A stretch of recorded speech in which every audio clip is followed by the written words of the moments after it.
नमस्कार दोस्तों, ये video editorial compilation for mains का पार्ट है। आप प्लेलिस्ट में जाके एडिटोरियल की वीडियोस पेपर वाइज और टॉपिक वाइज देख सकते हो। और अगर आप दिसंबर 2019 के बाद की वीडियोस को देखना चाहते हो तो वीडियो के नीचे मौजूद ज्वाइन बटन की सहायता से आप मेंबरशिप को ज्वाइन कर सकते हो। चलिए डिस्कशन स्टार्ट करते हैं। आप जनरल स्टडी पेपर 2 के इस टॉपिक से आर्टिकल को रिलेट कर सकते हो। हर्ष वी पंत और निवेदिता कपूर के द्वारा ये आर्टिकल लिखा गया है। हाल ही में क्या हुआ, 15 सितंबर से लेकर 26 सितंबर के बीच एक मिलिट्री एक्सरसाइज ऑर्गेनाइज होनी थी जिसका नाम था कैवकाज 2020 या फिर कोकसस 2020। इस एक्सरसाइज में एससीओ यानी संघाई कोऑपरेशन ऑर्गेनाइजेशन के मेंबर कंट्रीज ने हिस्सा लेना था, बट इंडिया ने इस एक्सरसाइज में हिस्सा लेने से इनकार कर दिया। वैसे इंडिया की तरफ से रीजन ये दिया गया कि भैया कोविड-19 है तो हम इस मिलिट्री एक्सरसाइज में हिस्सा नहीं लेंगे, लेकिन एक्चुअल जो रीजन था वो ये था कि फिलहाल इंडिया और चाइना के बीच में टेंशंस हैं और इंडिया अभी फिलहाल ऐसी कोई मिलिट्री एक्सरसाइज में पार्टिसिपेट नहीं करना चाहता जिसमें चाइना भी हो। देखो, इससे पहले भी कुछ ऐसा हुआ था जिससे लगा कि शायद इंडिया चाइना के खराब रिलेशंस का इम्पैक्ट इंडिया रशिया रिलेशंस पर पड़ रहा है। पहले क्या हुआ, जून में जब देखो आरआईसी ग्रुप की मीटिंग ऑर्गेनाइज हुई। आरआईसी में 3 देश शामिल हैं, रशिया, इंडिया और चाइना। इन 3 देशों के फॉरेन मिनिस्टर्स की मीटिंग ऑर्गेनाइज हुई और इस मीटिंग के खत्म होने के बाद कोई भी ऑफिशियल स्टेटमेंट जारी नहीं हुई। तो ऐसा लगा कहीं ना कहीं डिफरेंसेस हैं 3 देशों के बीच, इसीलिए मीटिंग के खत्म होने के बाद कोई भी जो फाइनल स्टेटमेंट है वो जारी नहीं हुई। बट देखो, ये सब स्टोरी की सिर्फ एक साइड है। बेशक इंडिया और चाइना के बीच में टेंशंस हैं, लेकिन अभी तक रशिया ने किसी भी देश की साइड नहीं ली है। इंडिया और चाइना के बीच टेंशंस को कम करने के लिए रशिया चुपचाप डिप्लोमेटिक रोल प्ले कर रहा है। और रशिया में जून में जब 75th victory day parade organise हुई थी तो उसमें हिस्सा लेने के लिए भारत के डिफेंस मिनिस्टर राजनाथ सिंह गए थे कोविड-19 के बावजूद। इवन अभी कुछ दिनों पहले 4 सितंबर को फिर से defence minister Rajnath Singh Russia की यात्रा पर गए और उसी मौके पर चाइना के डिफेंस मिनिस्टर के साथ भी हमारे डिफेंस मिनिस्टर की मीटिंग ऑर्गेनाइज हुई। तो कहीं ना कहीं ऐसा लगा कि रशिया ने इस मीटिंग को फैसिलिटेट किया हो। इन विजिट्स के दौरान डिटेल डिस्कशन हुई रशियन काउंटर पार्ट्स के साथ, कैसे इंडिया रशिया रिलेशनशिप को आगे ले जाया जाए, खास करके डिफेंस रिलेशनशिप। चर्चा इस बात पे हुई कि इंडिया की जो रिक्वायरमेंट्स हैं कैसे रशिया उन डिफेंस रिक्वायरमेंट्स को जल्द से जल्द पूरा करेगा। इवन देखो, हाल ही में इंद्र जो मिलिट्री एक्सरसाइज रेगुलरली इंडिया और रशिया के बीच ऑर्गेनाइज होती है वो भी ऑर्गेनाइज हुई। कहाँ पर?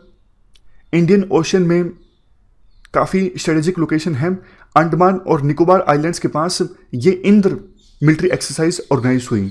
इसके अलावा हमारे विदेश मंत्री एस जयशंकर वो भी ब्रिक्स की फॉरेन मिनिस्टर्स की मीटिंग में हिस्सा लेने के लिए 4 सितंबर को रशिया में गए और इसी मौके पे चाइना के विदेश मंत्री के साथ भी हमारे विदेश मंत्री की मीटिंग ऑर्गेनाइज हुई। इवन नवंबर में एससीओ के हेड्स ऑफ गवर्नमेंट की जो मीटिंग ऑर्गेनाइज होगी वो इंडिया में हो सकती है, इंडिया उस मीटिंग को होस्ट कर सकता है। तो ये दूसरी साइड है। पहले हमने डिस्कस की पहली साइड, किस प्रकार से इंपैक्ट पड़ रहा है सॉरी खराब होते इंडिया चाइना रिलेशंस का इंडिया रशिया रिलेशंस पर। दूसरी साइड ये कहती है कि ऐसा कुछ नहीं है, इंडिया और रशिया के जो रिलेशंस हैं वो ठीक ठाक चल रही हैं। तो राइटर अब एनालाइज करते हैं चैलेंजेस क्या क्या हैं इंडिया रशिया रिलेशंस में और कैसे उन चैलेंजेस को एड्रेस करने का प्रयास इंडिया कर रहा है। मतलब इंडिया के रशिया के साथ रिलेशंस खराब ना हो, इसको इंश्योर करने के लिए इंडिया कैसे प्रयास कर रहा है। पहले बात करते हैं चैलेंजेस की। देखो, ये जो मल्टीलेटरल फोरम्स होते हैं ना, जैसे एससीओ या फिर ब्रिक्स, इनमें मेंबर कंट्रीज आके मिलते हैं और डिसाइड करते हैं मतलब कौन कौन से इश्यूज पर चर्चा होगी। अगर देखो डिफरेंसेस ज़्यादा हैं, मान लीजिए इंडिया, चाइना, रशिया तीनों मेंबर हैं ब्रिक्स के भी और एससीओ के भी। अब मान लीजिए इंडिया बोलता है ब्रिक्स की मीटिंग में कि इस इशू पर चर्चा होनी चाहिए कि कैसे कुछ देश एक्सपेंशनिज्म की पॉलिसी अपना रही हैं। चाइना कहता है नहीं, इस इशू पर चर्चा नहीं होनी चाहिए, इकोनॉमी पर चर्चा होनी चाहिए। तो अब रशिया के ऊपर धर्म संकट पैदा हो जाएगा, किसका साथ दें? मतलब रशिया क्या बोलेगा? क्या चाइना के कहने पर इकोनॉमिक इश्यूज को डिस्कस करने के लिए अपना समर्थन देगा, या फिर इंडिया के कहने पर एक्सपेंशनिज्म की जो पॉलिसी कुछ देश अपना रही हैं उस इशू पर चर्चा करने के लिए अपना समर्थन देगा? मतलब कौन सा इशू डिस्कस होना चाहिए, इस मुद्दे पर रशिया इंडिया का साथ देगा या फिर चाइना का साथ देगा? काफी बार ऐसी दिक्कतें आ जाती हैं मल्टीलेटरल फोरम्स में। दूसरा जो चैलेंज है वो ये है क्वाड। क्वाड में देखो 4 देश हैं, जापान है, यूएसए है, ऑस्ट्रेलिया है, इंडिया है। अब जब से इंडिया और चाइना के बीच रिलेशंस खराब हुए हैं तो क्वाड की एक्टिविटीज पहले के कंपैरिजन बढ़ गई हैं। अगर यूं बोले बिल्कुल ही क्वाड ने मिलिट्री रोल अपना लिया है तो यह तो गलत होगा, लेकिन पहले ठंडे बस्ते में था, इंडिया थोड़ा सा रिलेक्टेंट था, इंडिया नहीं चाहता था कि चाइना, रशिया, इन देशों को ऐसा लगे कि इंडिया ने यूएसए के ग्रुप को ज्वाइन कर लिया है। इसीलिए क्वाड पे इंडिया आज के समय में ज्यादा फोकस कर रहा है। मतलब ऐसा इंडिया नहीं चाहता था सिग्नल जाए, बट जैसे ही रिलेशंस खराब हुए, हमारे जो चीफ ऑफ डिफेंस स्टाफ है विपिन रावत, उन्होंने क्वाड का समर्थन किया। उन्होंने कहा ये एक अच्छा आइडिया है। तो कुछ एक्सपर्ट्स कहते हैं ये देखो क्या अपने आप में कॉन्ट्राडिक्टरी नहीं है, क्योंकि देखो रशिया भी क्वाड को नहीं पसंद करता है। रशिया को यह लगता है क्वाड जो है वो कुछ देशों को काउंटर करने के लिए है, खास करके चाइना को। लेकिन इंडिया ने रशिया को एश्योर करने के लिए, इवन चाइना को भी, चाइना के कंसर्न्स को एड्रेस करने के लिए स्टेटमेंट दी थी हमारे विदेश मंत्री ने कि देखो अगर कोई एक देश दूसरे देश के साथ एंगेज करता है तो इसका मतलब वो जीरो सम गेम नहीं है। जीरो सम गेम का मतलब ये है एक का फायदा दूसरे का नुकसान। मान लीजिए 3 देश हैं ए बी सी, अगर ए की दोस्ती बी के साथ बढ़ती है तो इसका मतलब यह नहीं है कि ए की दोस्ती जो है सी के साथ घटेगी। अगर ऐसा होता है कि ए की बी के साथ दोस्ती बढ़ती है तो मतलब ए और सी की दोस्ती घटेगी, तो मतलब ये जीरो सम गेम है। तो हमारे विदेश मंत्री ने कहा बेशक इंडिया की यूएसए के साथ रिलेशनशिप मजबूत हो रही है, बट इसका मतलब यह नहीं कि उतनी ही जो दोस्ती है रशिया के साथ कमजोर हो रही है। ऐसा कुछ नहीं है। मतलब इंडिया ने यह कन्विंस कराने की कोशिश की है कि इंडिया के हर एक देश के साथ जो रिलेशन है वो आइसोलेशन में है। हालांकि देखो प्रैक्टिकली ऐसा होता नहीं है, बट ये कहने की बात है कि अगर इंडिया के एक देश के साथ रिलेशन खराब हो रहे हैं, फॉर एग्जांपल चाइना के साथ, तो इसका इंपैक्ट रशिया के साथ नहीं पड़ेगा। इवन अगर चाइना और रशिया के साथ रिलेशन, मतलब चाइना और रशिया के रिलेशंस मजबूत हो रहे हैं तो इसका असर भी इंडिया रशिया रिलेशन पर नहीं पड़ेगा। ऐसा इंडिया ने कन्विंस कराने की कोशिश की, ऐसे इंडिया ने सिग्नल दिए। देखो पिछले कुछ समय में इंडिया और रशिया ने काफी कोशिश की है रिलेशंस को सुधारने की। खास करके 2018 में सोची इनफॉर्मल समिट ऑर्गेनाइज हुआ था, उसके बाद से इंडिया और रशिया के बीच काफी कोऑपरेशन देखने को मिल रहा है। 2018 से पहले थोड़े से रिश्ते, मतलब खराब तो नहीं कह सकते, लेकिन कंसर्न्स आ गए थे रिश्तों में, क्योंकि रशिया को यह लगने लगा था कि इंडिया चाइना के करीब जा रहा है। इंडिया ने रशिया से हथियार इंपोर्ट करना भी बंद कर दिया है, काफी कम कर दिया है, बंद तो नहीं मतलब कम कर दिया है। तो फिर रशिया को थोड़ा बुरा लगने लगा था, इसलिए रिश्तों में खटास आई थी। बट जब 2018 में ये सोची इनफॉर्मल समिट ऑर्गेनाइज हुआ, तब से लेके अच्छा कोऑर्डिनेशन देखने को मिल रहा है। जैसे डिफेंस में इवन यूएसए के मना करने के बावजूद इंडिया रशिया से S-400 missile defence system purchase कर रहा है। और Central Asia, Afghanistan, West Asia में प्रमुख इश्यूज पर इंडिया रशिया के साथ कंसल्ट करता है। देखो इंडिया और रशिया दोनों प्राग्मेटिक प्लेयर्स हैं, दोनों इस बात को रिकॉग्नाइज करते हैं कि इंडिया के भी और रशिया के भी अलग अलग देशों के साथ रिश्ते हो सकते हैं, बट दोनों इस बात को भी रिकॉग्नाइज करते हैं कि ऐसा नहीं है कि दूसरे देशों के साथ जब इंडिया के रिश्ते होंगे या फिर रशिया के भी दूसरे देशों के साथ रिश्ते अच्छे होंगे तो इसका इंपैक्ट बिल्कुल भी नहीं पड़ेगा इंडिया रशिया रिलेशन पर। ऐसा भी दोनों देश रिकॉग्नाइज करते हैं।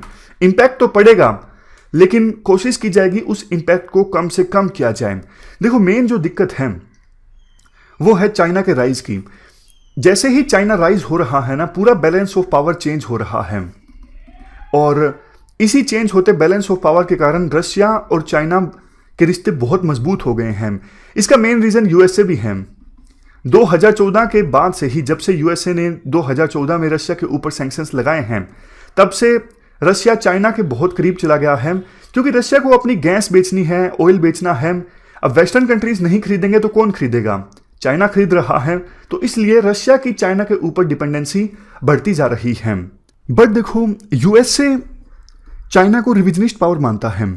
रिविजनिस्ट पावर वो पावर्स होती हैं जो वर्ल्ड ऑर्डर को चेंज करना चाहती हैं। यूएसए देखो स्टेटस को पावर है। यूएसए चाहता है जैसा वर्ल्ड ऑर्डर अभी है फिलहाल वैसा ही होना चाहिए। हमारी हेगमनी है वर्ल्ड के ऊपर, हेगमनी बरकरार रहनी चाहिए। बट चाइना को ये लगता है कि यूएसए को रिप्लेस करके हम सुपर पावर बने, तो चाइना रिवीजन चाहता है वर्ल्ड ऑर्डर में। लेकिन रशिया को ऐसा लगता है कहीं यूएसए की जो ये नीति है रशिया को भी ना कंटेन कर ले, मतलब रशिया को ट्रस्ट नहीं है यूएसए के ऊपर। इसीलिए इंडिया रशिया को विश्वास दिलाना चाहता है कि इंडिया और दूसरे इंडिया के लाइक माइंडेड कंट्रीज की जो इंडो पैसिफिक रणनीति है वो रशिया के अगेंस्ट नहीं है। जैसे प्रधानमंत्री मोदी ने एक स्टेटमेंट दी थी कि इंडिया की जो इंडो पैसिफिक स्ट्रेटजी है ये लिमिटेड मेंबर्स का क्लब नहीं है, मतलब क्वाड की तरफ इशारा करते हुए बोला गया था कि ये लिमिटेड मेंबर्स का क्लब नहीं है कि इसमें 4 ही देश रहेंगे। इवन प्रधानमंत्री मोदी ने 2019 में रशिया के फार ईस्ट शहर व्लादिवोस्तोक में विजिट किया ताकि इस रीजन में डेवलपमेंट लाई जा सके। एक प्रकार से व्लादिवोस्तोक को आप यूरेशिया और इंडो पैसिफिक का कन्फ्लुएंस कह सकते हो। यह कोशिश थी एक प्रकार से रशिया को विश्वास दिलाने की कि इंडो पैसिफिक जो स्ट्रेटजी है, जो रणनीति है, वो आपके अगेंस्ट नहीं है।